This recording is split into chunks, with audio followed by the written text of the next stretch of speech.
Em todas as situações da vida, trabalho e paciência. O trabalho santificando nossos atos e a paciência revelando nossos sentimentos. Diante da enfermidade pertinaz, trabalho e paciência. O trabalho granjeia méritos redentores e a paciência coloca o sinete da autenticidade em nossas resoluções. Face em gratidão de amigos devotados que não nos compreendem as aspirações santificantes do serviço, trabalho e paciência.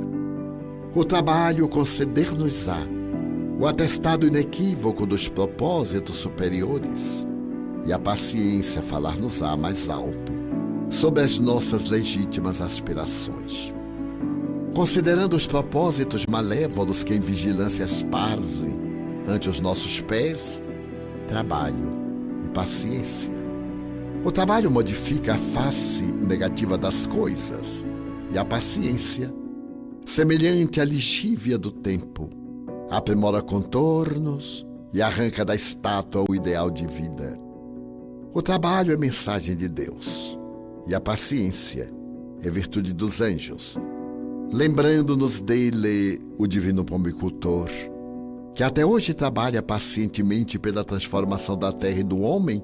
Trabalhemos com paciência o nosso pretérito no nosso presente, a benefício do nosso futuro. Caiba Schutel.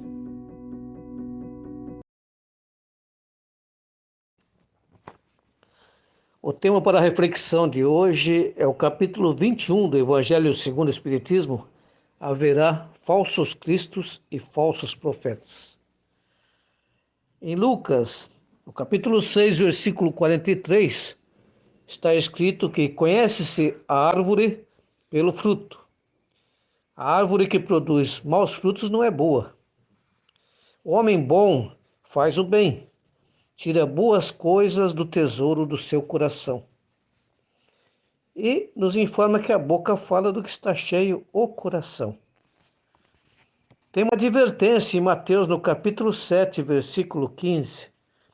Guardai-vos dos falsos cristos e falsos profetas, que se apresentarão com pele de cordeiro, mas pelas suas obras vocês os conhecerão. Lembre-se, não se colhe figos nos espinheiros. Tomem cuidado, porque muitos virão em meu nome. Não creiais em todos os espíritos, antes verifique se procedem de Deus. Essa advertência está na Epístola de João, primeira Epístola, capítulo 4, versículo 1. E Gamaliel, que foi instrutor de Paulo de Tarso, quando via ele perseguindo os cristãos, já o advertiu que se aquele povo procedesse de Deus, não adiantaria querer combatê-los. Porque o mal se destrói por si mesmo, mas o que é de Deus permanece. O capítulo 21 nos fala sobre a missão dos profetas e informa que atribui-se aos profetas o dom de adivinhar o futuro.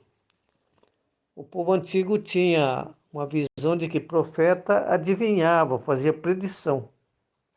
Então, na verdade, para nós da doutrina espírita, o significado de profeta é todo o enviado de Deus com a missão de instruir a humanidade. E, naturalmente, essa foi a missão de Jesus, nos instruir. O capítulo fala dos falsos profetas e diz que se levantarão falsos profetas que farão grandes prodígios, curas, milagres, predições, e que, se possível, enganariam até mesmo os escolhidos. Para o povo em geral, todo fenômeno ou ato que se desconheça a origem é um prodígio. É assim que os espertalhões sobrevivem. Em alguns casos, alguns dos chamados profetas também. Porque Moisés, criado pela filha de Faraó, estudou no Antigo Egito na escola dos iniciados, né? E lá estudou filosofia, geometria, alquimia, que é a mãe da química moderna, né? E daí ter realizado alguns dos chamados milagres no deserto, quando liderava o povo. Então, há aqueles que são assessorados por bons espíritos, que era o caso de Moisés, né, que utilizam os dons para instruir. E há os espertalhões, né? No mundo moderno está cheio. A mídia informa que hoje, a cada 8 segundos no mundo, uma pessoa é vítima de fraude, né? E esses são assessorados por espíritos que se afinizam com eles, né? Os espíritos espertalhões que desencarnam vão assessorar os espertalhões na matéria. Em Atos dos Apóstolos, no capítulo 16, versículo 16, Paulo expulsa o espírito de uma jovem que adivinhava. Tinha um vilarejo, tinha uma jovem lá que adivinhava, mas era um espírito zombeteiro, fraudador. E essa jovem trabalhava para um patrão, que era um ourives, que ficou muito indignado com Paulo, né? E o ourives estimulou os moradores do local a expulsarem Paulo e Silas daquela localidade. Tiveram que sair fugido de lá, né? Após Paulo ter expulso aquele espírito que adivinhava. Na verdade, era daquele tipo: trago o seu amor em 7 dias, faço isso, faço aquilo, né? E nos dias atuais, como dissemos, o número de falsos profetas multiplicam, né? Inclusive, há poucos dias a mídia informava que lá no Rio de Janeiro foram presos em uma escola, modo de dizer, né? Era um curso para fraudadores. Imagina que ponto chegamos. A pessoa vai fazer um curso, como fazer para tapear o próximo. E a gente viu na televisão aquela corrente, um algemado no outro saindo, tanto os que estavam ensinando como os que estavam aprendendo, né? Na verdade, os que estavam aprendendo também estavam sendo enganados. E sem contar as emprejas, né? Que são as igrejas que são fundadas com esse objetivo. Objetivo de negociar com as coisas divinas. A gente diz igreja, mas não é especificamente uma igreja. Tem muita gente que atende em casa e que, na verdade, também está fraudando, né? Também está mistificando. E quando se trata de tapear em nome dos espíritos, chama-se mistificação. A pessoa está querendo apresentar aquilo que não possui. Jesus ensinou a dar de graça o que de graça nós recebemos. Então, por que iríamos destinar grandes somas de dinheiro para uma igreja, para uma pessoa? Claro que estamos nos matriculando a ser enganado. É fato que o dízimo é bíblico, mas nós somos inteligentes o suficiente para saber avaliar as necessidades do templo que frequentamos, né? Nós temos que acertar as coisas para podermos frequentar, mas não a ponto de dispormos de grandes somas. Tem gente que vende carro, vende casa para doar, né? Então, por isso, João, o Batista já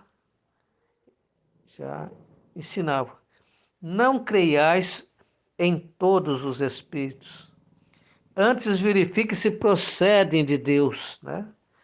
Isso é válido quando a gente fala em espírito, é válido para todas as situações, entre nós encarnados também. Se a pessoa chega para você oferecendo alguma coisa, né? Cheio de colorido, cheio de. Pode, via de regra, não é verdade. Mas a melhor prevenção para evitar ser enganado é não pedir prodígios, não esperar milagres, né? Porque nós sabemos que tudo está subordinado às leis de Deus. Aquele que tenta mistificar usando o nome dos espíritos, acaba sendo descoberto. Ninguém consegue enganar todo mundo o tempo todo. Porque hoje nós temos o desenvolvimento da química, da astronomia, da geologia, que nos revelam as leis naturais. E a doutrina espírita, ela está calcada nas leis espirituais, né? Lei natural, que é dividida em 10 itens. O primeiro deles é a lei da duração, né? Então nós temos hoje meios de mensurar, de analisar se é real ou não aquilo que estão nos propondo. Devemos também ser previdentes e, se temos dúvida, não fazer nada de inopino, né? Vai comprar um carro, pesquisa, né? Vai comprar uma casa, passa por lá algumas vezes, pesquisa a vizinhança, vê se é isso mesmo que te interessa, né? Não podemos ficar submetidos às propostas mirabolantes que nos fazem. Então, quando diz que haverá falsos cristos e falsos profetas, a gente pensa que é uma coisa do passado, né? Que hoje não existe mais, a gente escuta, né? Certa feita, o Chico Xavier conversava com um grupo de jovens e dentre eles uma menina começou a sorrir e o Chico perguntou: por que você está sorrindo? Ela disse: é que o evangelho é uma coisa tão antiga, né? Inclusive fala de duelo, hoje em dia não tem mais duelo. E o Chico falou: nossa, você está equivocada, porque hoje em dia é que há duelo. As pessoas não duelam mais com armas na mão. Basta dar uma olhada na rede social e a gente verifica aí no Facebook, por exemplo, as pessoas duelando, às vezes até com palavras grosseiras, às vezes, né? Utilizando termos impróprios para quem está fazendo alguma coisa público, né? E mesmo no particular, nós não podemos perder a, a compostura, né? Tratar as pessoas com urbanidade. Mas, então o Evangelho, a Bíblia, há aqueles que dizem que é coisa antiga, não é não. Está atualizadíssima, porque se nós trouxermos para o dia a dia as coisas que estão previstas lá, nós vamos ver que os falsos cristos e falsos profetas estão operando hoje mais do que nunca. Daí a necessidade de estarmos atentos, né? E a doutrina espírita nos ensina que nós temos que estudar muito para ser menos enganado. vamos fazer uma reflexão sobre as instruções dos Espíritos. E o Espírito Luís, na cidade de Bordeaux, na França, em 1861, nos traz a seguinte advertência: se vos disserem, o Cristo está aqui, não vá, coloque-se em guarda. Numerosos serão os falsos profetas, principalmente nesta época em que o planeta é assolado por uma pandemia. Muitos pretendem ser o intermediário das benesses divinas. Foi exatamente por esse motivo que Moisés proibiu a comunicação com os espíritos. Se olharmos lá no Deuteronômio, na Bíblia, vamos encontrar a proibição. Por causa dos mistificadores.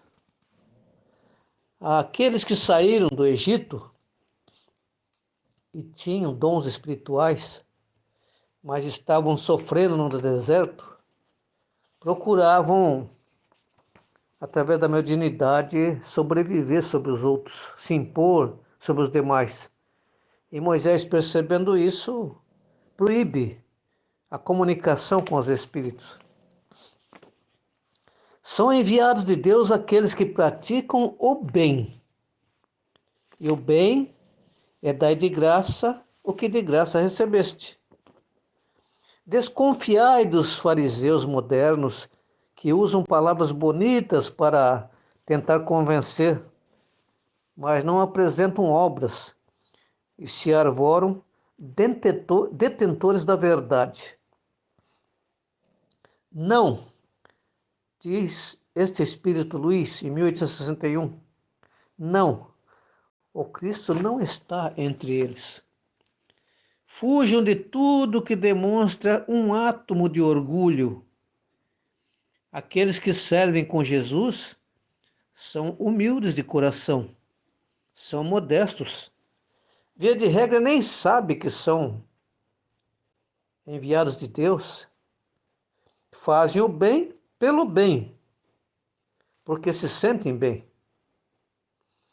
Cada criatura traz nos atos o cunho de sua grandeza ou de sua inferioridade.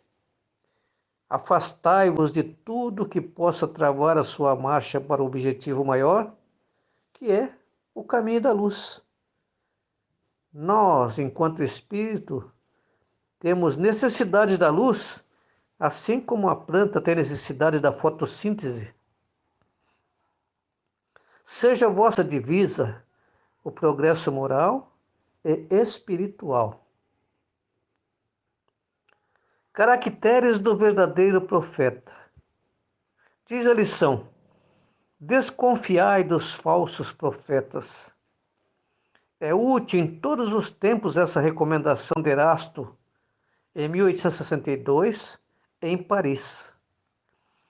Os verdadeiros profetas se revelam por seus atos, ao passo que os falsos profetas se arvoram de enviados de Deus. Alguns se dizem enviados de Deus e outros que são o próprio Cristo. Aqueles que se denominam, reencarnação de Jesus. Nós temos um caso aqui no Brasil, de um cidadão aí que se diz Henri Cristo, o próprio Cristo reencarnado, mas está sempre rodeado de luxo, belas mulheres. Teria Jesus regredido na sua evolução? E para a vergonha da humanidade, há quem lhes dê crédito e até sigam seus ensinamentos em suas torpezas. Uma ponderação simples basta para compreender que se o Cristo tivesse reencarnado, teria ele degenerado? Tudo o que ele ensinou estaria voltando atrás agora? Não é possível. Nós sabemos que o Espírito, na nossa evolução, caminhamos sempre para frente. O Espírito não retrograda, diz a doutrina. Pode ocorrer de ter que com o seu conhecimento, fazer com que outros evoluam. Aí ele reencarna num lugar de espíritos menos adiantados, né? E vai fazer com que aqueles lá cresçam. Nós temos na história, por exemplo, a exemplo da história, Espartacus, que ensinou a liberdade aos escravos. Ele já era um espírito evoluído, mas, em função de seus débitos do passado, teve que reencarnar numa situação de escravo. Claro que Jesus voltaria com mais virtudes, sem apego pelas coisas materiais, né, como estes que se dizem o Cristo, e possui todas as virtudes do Cristo, aquele que assim se anuncia. Basta a gente observar, né? Observar o comportamento, como é que a pessoa vive, para saber que realmente é um blefe. Basta prestar atenção nas ideias, na forma de agir. Jesus não era hipócrita, não tinha orgulho. Há neste momento muitos que se dizem Jesus, Elias, Pedro, Paulo, mas nenhum deles iriam viver às custas dos outros e achar cômodo o conforto material. Esses que seguiram Jesus e o próprio Jesus eram desmaterializados em termos de bens, né? Paulo, inclusive, jamais dependeu de alguém. Onde Paulo, o apóstolo, chegava, ele era artesão, montava seu material, fazia seus tapetes, vendia, não dependia de ninguém. E principalmente numa época em que estamos, em que tantos passam necessidade, né? Então, a orientação é: desconfiai, pois, dos falsos profetas. Estamos em uma época de transição planetária e a todo momento seremos testados. E os impostores estão aí, nos colocando à prova, diariamente. No item 10 das instruções dos Espíritos, no capítulo 21, haverá falsos cristos e falsos profetas. Encontramos uma mensagem de Erasto, discípulo de Paulo, em Paris, 1862 também, dizendo que os falsos profetas não se encontram unicamente entre os encarnados. Nós espíritos temos essa convicção. Eles estão também em muito maior número entre os espíritos orgulhosos, que aparentando amor e caridade semeiam a desunião, retardam a obra de emancipação da humanidade. São os espíritos infelizes que se propõem a destruir lares, associações, grupos e atacam principalmente os dirigentes das instituições religiosas, né, para tentar desmoronar o grupo, lançando-lhe suas propostas absurdas, depois de terem feito que seus médios aceitem, e para melhor fascinarem aqueles a quem deseja iludir, né, para dar mais peso às suas teorias, se apropriam sem escrúpulo de nomes que só com muito respeito os homens pronunciam.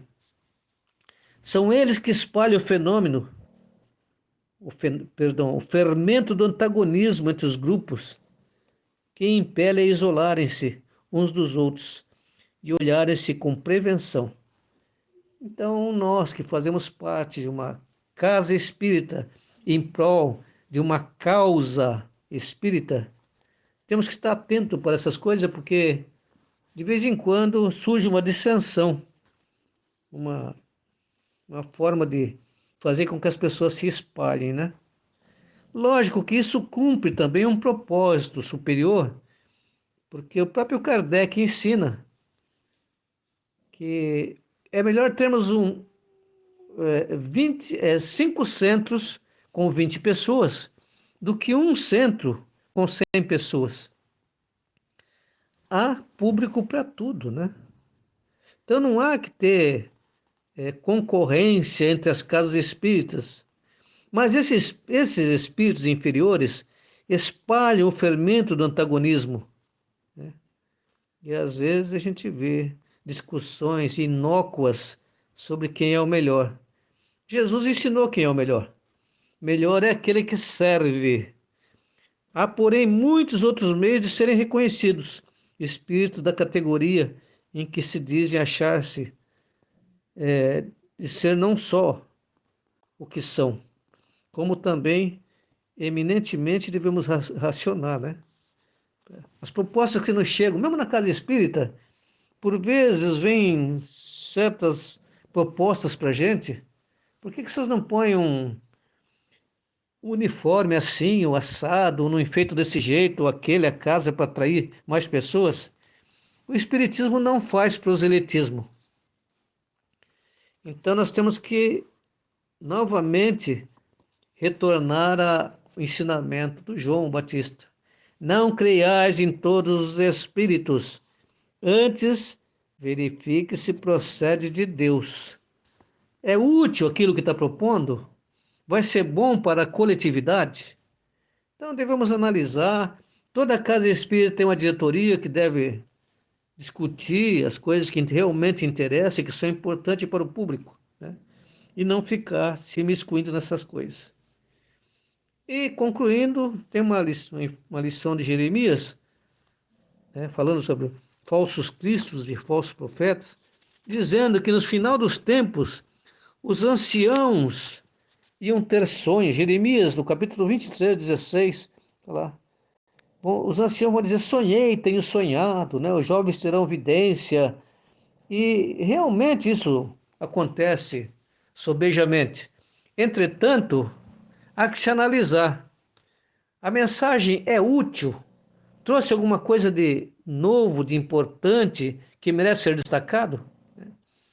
A gente tem, nos nossos cursos de mediunidade, às vezes, vem mensagem, mas que a própria pessoa que recebeu a mensagem não sabe decifrar, não sabe o que significa, então a gente descarta, porque realmente está escrito no capítulo 28 do Evangelho segundo o Espiritismo que as coisas têm que ter clareza, objetividade, né?